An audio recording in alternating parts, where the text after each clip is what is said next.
Mukjizat sains Al-Quran, teori Big Bang dijelaskan 1400 tahun lalu. Selama ribuan tahun, kita memandang langit malam dan menganggapnya abadi. Sebuah panggung bintang yang tak berubah, tak berawal, dan tak berakhir. Namun di abad ke-20, teleskop raksasa mengintip ke sudut terjauh alam semesta dan menemukan sesuatu yang mengguncang pemahaman kita. Alam semesta ini ternyata tidak abadi. Ia lahir dari sebuah peristiwa dahsyat yang kita sebut teori Big Bang. Butuh semua teknologi canggih kita, satelit dan superkomputer untuk sampai pada kesimpulan ini. Tapi bagaimana jika kami beritahu Anda bahwa isyarat tentang rahasia terbesar alam semesta ini telah tertulis dengan sangat indah dalam sebuah kitab suci yang turun 1400 tahun lalu? Di tengah padang pasir Arabia kepada seorang nabi yang tidak bisa membaca dan menulis, bagaimana mungkin sebuah kitab kuno bisa menyentuh fenomena kosmik yang baru saja dipahami oleh sains modern?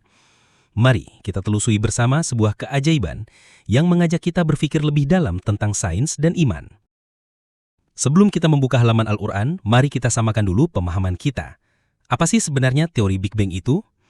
Ini bukan sekedar tebakan liar. Ini adalah model ilmiah yang paling diterima oleh para ilmuwan di seluruh dunia, yang dibangun di atas pilar-pilar bukti yang sangat kuat. Awalnya, di awal abad ke-20, bahkan seorang Albert Einstein pun percaya kalau alam semesta itu statis, begitu-begitu saja selamanya.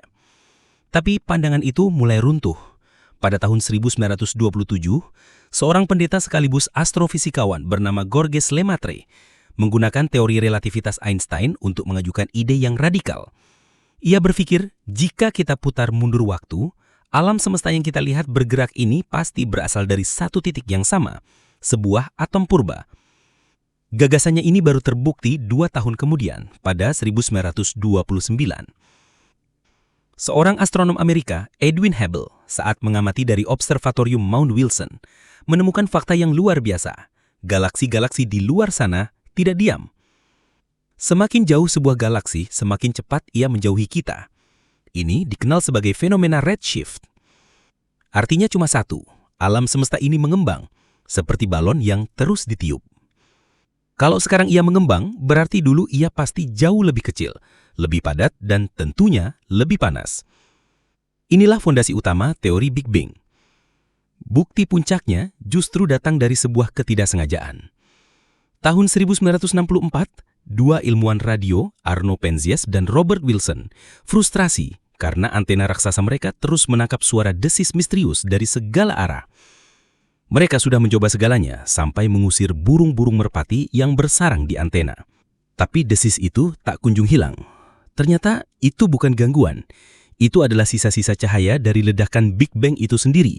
Gema energi yang mendingin setelah berkelana selama 13,8 miliar tahun. Penemuan ini yang disebut radiasi latar belakang gelombang mikrokosmik atau CMB mengukuhkan teori Big Bang sebagai penjelasan terbaik yang kita punya tentang asal-usul alam semesta. Jadi singkatnya, teori Big Bang mengatakan bahwa seluruh alam semesta, materi, energi, bahkan ruang dan waktu itu sendiri bermula dari satu titik tunggal yang super padat dan super panas. Sekitar 13,8 miliar tahun lalu, titik ini meledak dan mengembang dengan kecepatan luar biasa, lalu mendingin, membentuk partikel, atom, bintang, galaksi, dan semua yang kita lihat hari ini. Itulah kisah penciptaan menurut sains. Sekarang mari kita lihat sebuah kisah yang diceritakan 14 tahun lalu. Sekarang mari kita buka Al-Quran surah ke-21 Al-Anbiya ayat 30. Dengarkan firman Allah ini. Awalam yarol ladzina kafaru annas samawati wal arda kanata ratqan fafataqnahuma wa ja'alna minal ma'i kulla syai'in hayy. Afala yu'minun. Artinya, dan apakah orang-orang yang kafir tidak mengetahui bahwa langit dan bumi itu keduanya dahulu menyatu? Rotkhon, kemudian kami pisahkan antara keduanya. Fatoknahuma. Dan kami jadikan segala sesuatu yang hidup berasal dari air. Maka, mengapa mereka tidak juga beriman? Coba kita rasapi sejenak ayat yang luar biasa ini. Pertanyaan, apakah kalian tidak mengetahui? Seolah-olah menantang kita untuk menggunakan akal dan pengamatan untuk melihat tanda-tanda kebesarannya. Fokus kita ada pada dua kata kunci yang sangat penting, yaitu rotkhon dan fatoknahuma. Kata rotkon dalam bahasa Arab klasik berarti sesuatu yang bersatu, padu, atau terjahit menjadi satu kesatuan utuh.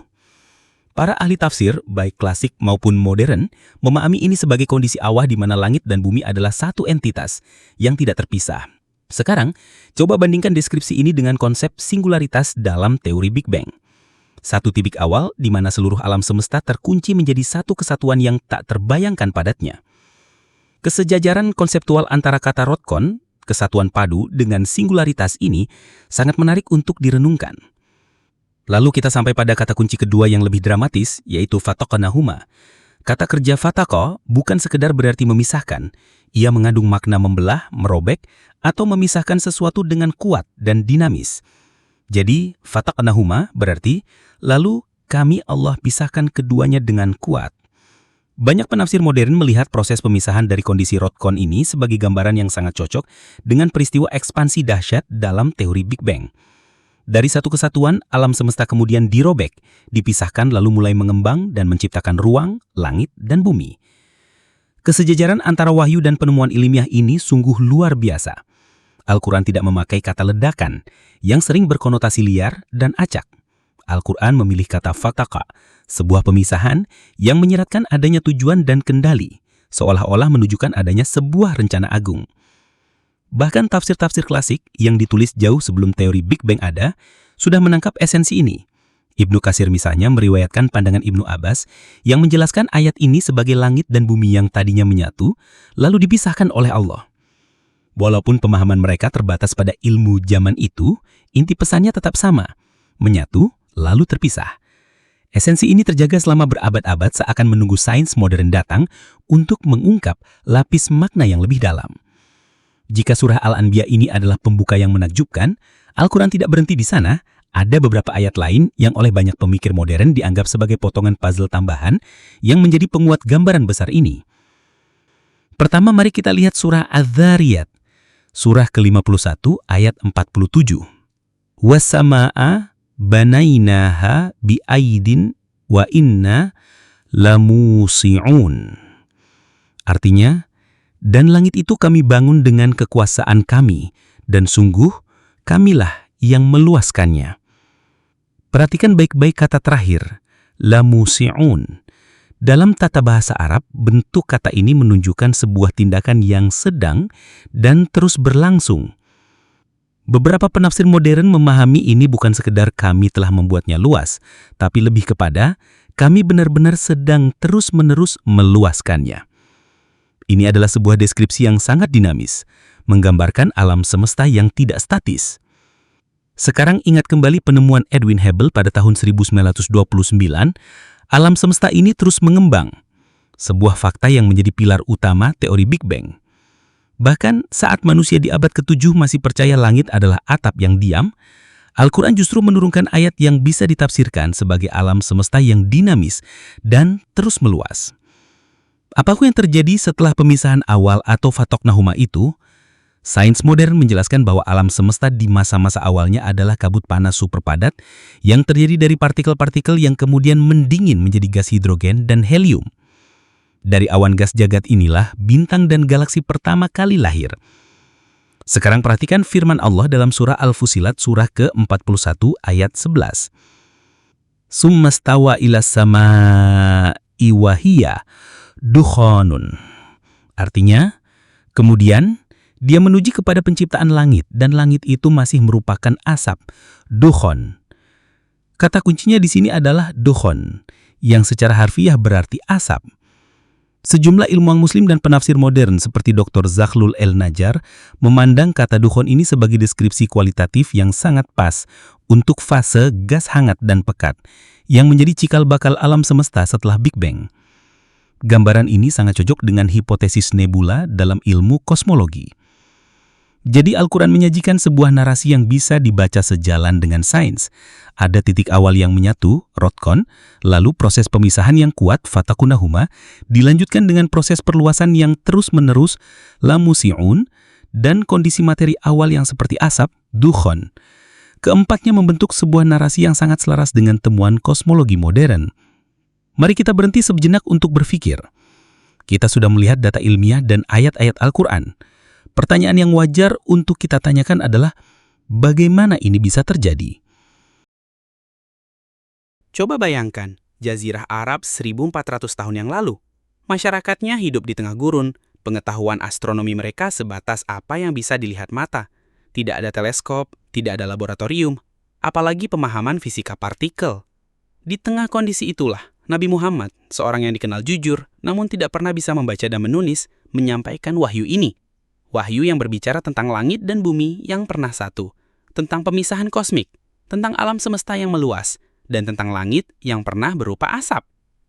Dari mana beliau bisa mendapatkan informasi ini? Apakah ini hanya sebuah kebetulan yang luar biasa?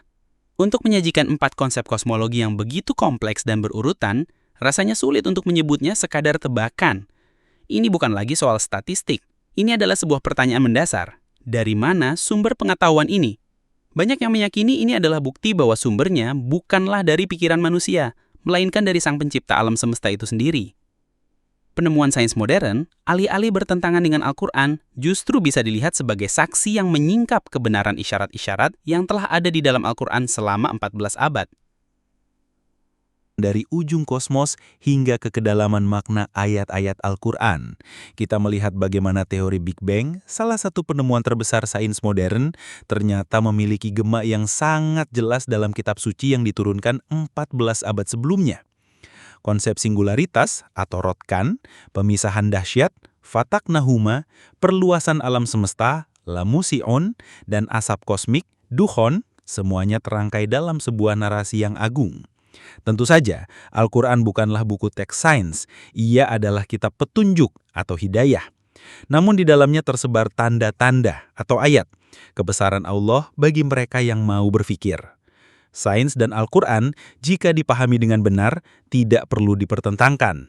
Keduanya bisa dilihat sebagai 2 ayat dari sumber yang sama. Yang satu adalah ayat kauliyah atau firman yang diucapkan, dan yang lainnya adalah ayat kauniyah atau tanda-tanda di alam semesta. Kebenaran telah datang dengan caranya masing-masing. Al-Quran telah menyampaikannya, dan sains modern dengan jalannya sendiri ikut menyingkapnya. Allah menutup ayat tentang Big Bang itu dengan sebuah pertanyaan yang relevan hari ini sama seperti 14 abad sebelumnya. Maka, mengapa mereka tidak juga beriman? Jika video ini menambah wawasan dan keyakinan Anda, bagikan kepada keluarga dan teman-teman agar manfaatnya tersebar luas.